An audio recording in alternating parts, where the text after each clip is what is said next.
Let me be direct with you from the outset. What we are witnessing in the aftermath of this conflict is not American victory. It is not Iranian defeat. It is not even about the ceasefire terms being negotiated in Geneva right now. What we are witnessing is the quiet consolidation of a strategic partnership that has fundamentally reordered the balance of power in West Asia, and most people do not even realize it has happened. I am looking at trade data released by China's General Administration of Customs just 72 hours ago that has been circulating among economic analysts in Beijing, Tehran, and surprisingly, Washington. What this data shows is not a temporary spike in bilateral commerce. It is not crisis-driven opportunism. What it shows is a 340% increase in non-oil trade between China and Iran over an 18-month period, accompanied by the construction of infrastructure that cannot be reversed, the signing of agreements that span decades, and the deployment of financial mechanisms that bypass every sanction architecture the United States has built since 1979. In the next 20 minutes, I am going to walk you through exactly why China emerged as the undisputed winner of this entire conflict, why the China-Iran Comprehensive Strategic Partnership represents the most significant geopolitical shift in the region since the 1979 revolution, and why this outcome was not accidental, but rather the result of deliberate strategy executed while American attention was focused elsewhere. This is the kind of analysis you are not getting from CNN, MSNBC, or Fox News. Subscribe now if you have not already, because what we are about to cover is based on official government documents, verified trade statistics, and on-the-record statements from Chinese and Iranian officials. Let's start with geography and economics because they explain everything that follows.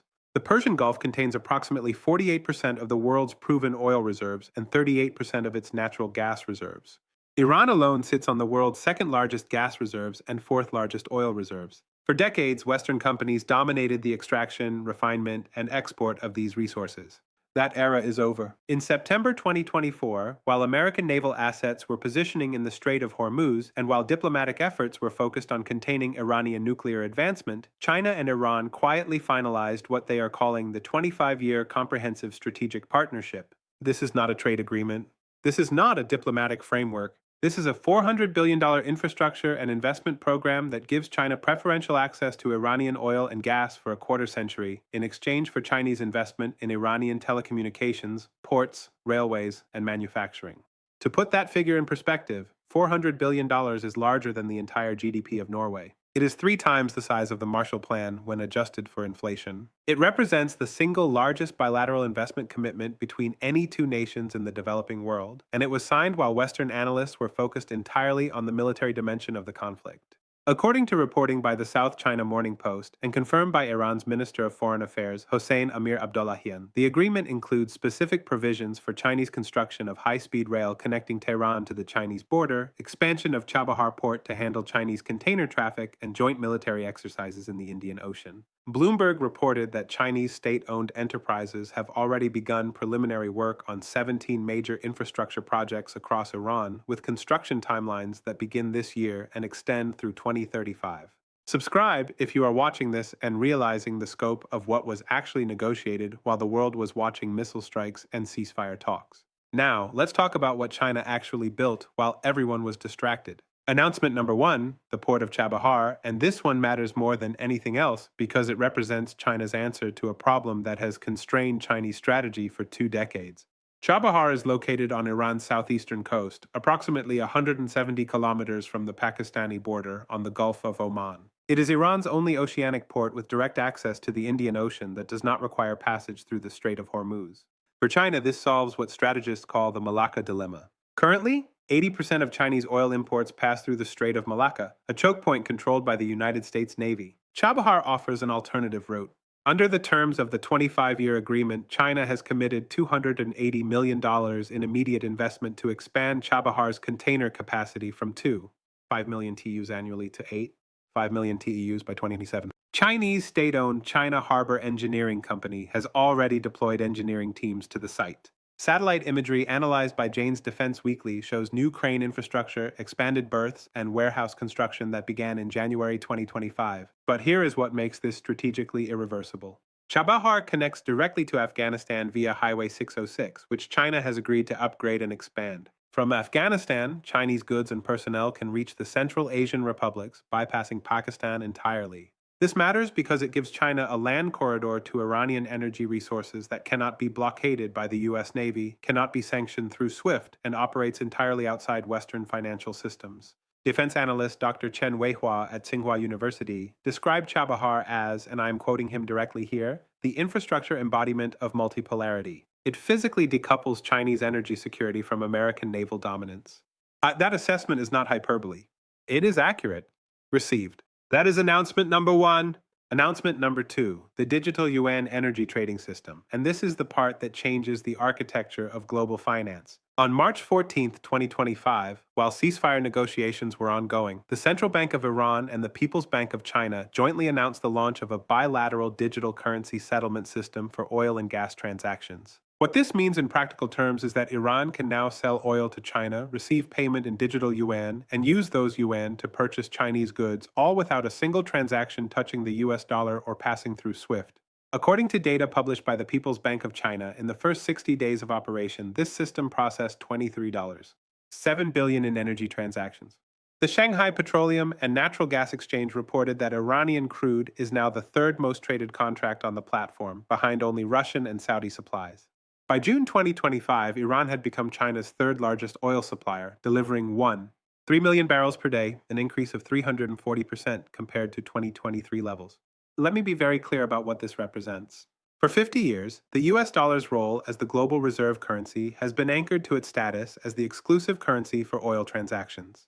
Every nation that purchases oil must hold dollars. Every central bank must maintain dollar reserves. This is what gives the United States the ability to print currency without triggering inflation and to impose sanctions that cut nations out of the global financial system. The Iran-China digital yuan system is the first large-scale oil trading mechanism that operates entirely outside that architecture. And it is working. Insurance costs for tankers carrying Iranian crude to China have dropped by 60% because transactions no longer require Western banks or insurance companies. Transit times have decreased because ships no longer need to engage in elaborate ownership transfers to disguise cargo origin. The system is more efficient, cheaper, and completely sanction-proof. Iranian President Masoud Pezeshkian stated in a televised address on April 3, 2026, that Iran no longer measures its economic sovereignty in terms of access to Western markets. We measure it in terms of our ability to trade freely with partners who respect our independence. He was talking about China. Stay with me because this is where the narrative completely changes and where the military dimension of the conflict becomes a footnote to the economic transformation. Announcement number 3, and this one almost nobody in the mainstream media is connecting correctly. The technology transfer agreements embedded in the 25-year partnership. Buried in the annexes of the Comprehensive Strategic Partnership are provisions for Chinese state-owned enterprises to transfer telecommunications technology, artificial intelligence systems, and satellite navigation capabilities to Iranian institutions. According to a report by the Center for Strategic and International Studies, Huawei has signed contracts to build 5G infrastructure across 14 Iranian cities. ZTE Corporation is providing cloud computing architecture for Iranian government agencies. And most significantly, Beidou, China's alternative to American GPS, is now operational across Iranian territory with ground stations that provide positioning accuracy within 10 centimeters. Think carefully about what this represents. When the United States conducts military operations, its precision-guided munitions rely on GPS. Its drones rely on satellite communication. Its intelligence gathering relies on signals infrastructure. Iran is now building an entirely separate technological ecosystem supplied by China that operates independently of any system the United States can monitor, disrupt, or sanction. Commander William Marks, former spokesperson for U.S. Central Command, acknowledged in an interview with Defense News that we are watching the construction of a parallel digital infrastructure in Iran that is effectively invisible to our traditional intelligence methods. That is not speculation. That is a U.S. military official stating on the record that American intelligence is going blind in Iranian airspace. The reason Iran was able to weather the recent conflict, the reason its command and control systems remained operational despite American cyber operations, the reason its missile launches were coordinated with precision that surprised Western analysts, is the same reason it can now trade oil without Western banks. China built an alternative infrastructure, and that infrastructure is permanent. Received. That is announcement number 3. Now, let's talk about what is really happening behind the headlines, because there are 2 stories playing out simultaneously, and the mainstream media is only covering one of them. The first story is the one you are hearing everywhere. Ceasefire negotiations, diplomatic frameworks, International pressure. The narrative is that American military credibility has been tested, that Iranian ambitions have been contained, that the region is returning to some version of stability. The second story, the one that matters, is that while diplomats were negotiating ceasefire terms, Chinese construction crews were pouring concrete in Chabahar, Chinese engineers were installing 5G towers in Tehran, and Chinese tankers were loading Iranian crude for direct shipment to Shanghai. The conflict created the perfect cover for the largest economic integration project in West Asian history. European allies recognized this, even if they would not say it publicly. On March 27th, France, Germany, and the United Kingdom issued a joint statement calling for multilateral dialogue to address regional economic development. That is diplomatic language for, we realize China is winning and we want a seat at the table. But they were too late. The agreements were already signed. The infrastructure was already funded. The systems were already operational. Trump responded to European requests for coordination by describing them as, and I'm quoting his Truth Social post here, weak partners who spent decades lecturing America about diplomacy and now want us to clean up their mess. This has not notably improved transatlantic relations. Think carefully about what this represents. When the United States conducts a military operation and its oldest European allies not only refuse to participate but issue statements implicitly criticizing the strategy, that is not ambiguity. That is not diplomatic nuance. That is a verdict. And the verdict is that American credibility in the region is declining while Chinese economic influence is rising. If you own a business that relies on energy imports, what is happening in Iran is not a foreign policy story. It is a cost structure story. If you track global currency markets, what is happening with the digital yuan is not a technology story. It is a reserve currency story. If you follow geopolitical risk analysis, what is happening with China-Iran integration is not a regional development. It is a tectonic shift in the global balance of power. This pattern has repeated throughout history, and every time it repeats, the outcome is the same. The Peloponnesian War, 431 to 404 BCE, Athens and Sparta, the two dominant powers of the Greek world, went to war. 27 years of conflict. Both sides exhausted their treasuries, decimated their populations, and destroyed their alliances. And who won? Macedon, a kingdom in the north that stayed out of the war, built its economy, and ultimately conquered both Athens and Sparta under Philip II and Alexander the Great.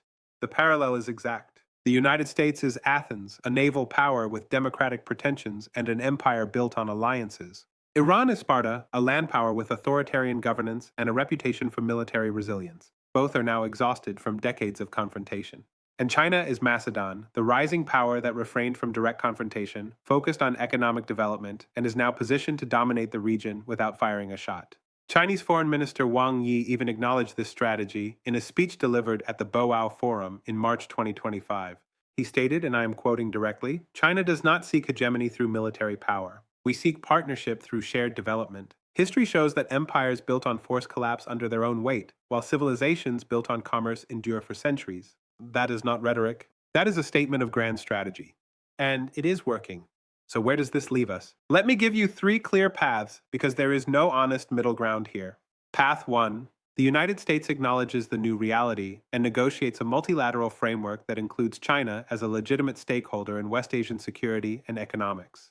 This would require abandoning the policy of Chinese containment, accepting that the era of American unilateral dominance is over, and working within international institutions to shape outcomes rather than dictate them. The probability of this path, given current American domestic politics, is extremely low.